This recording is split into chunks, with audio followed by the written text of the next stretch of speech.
crime that I committed. Show to me now the legal basis for my being here.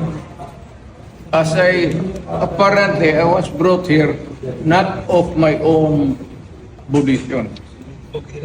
It's somebody else's.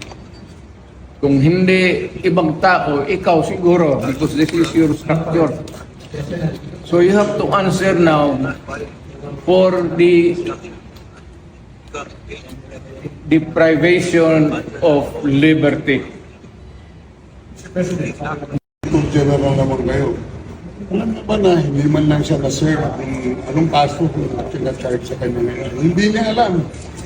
No? Kahit na PI man lang. Alam mo, ang charge sa kanya nasa dyaryo lang. And then, hindi pa kayo na, ganito ginagawa natin. Sumusunod tayo sa isang entity na hindi na tayo membro.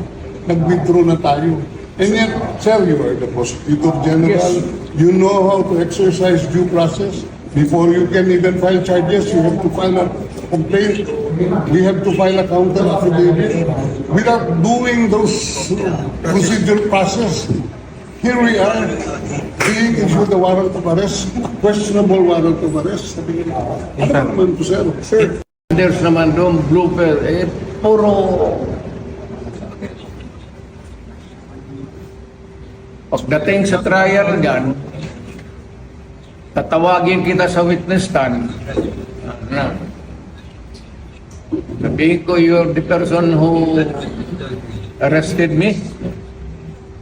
May I know the reason why? Have you read the documents? Or at least, have you read the case at that time when you made the arrest? So that you would be guided to what you should know. Yan lang yan.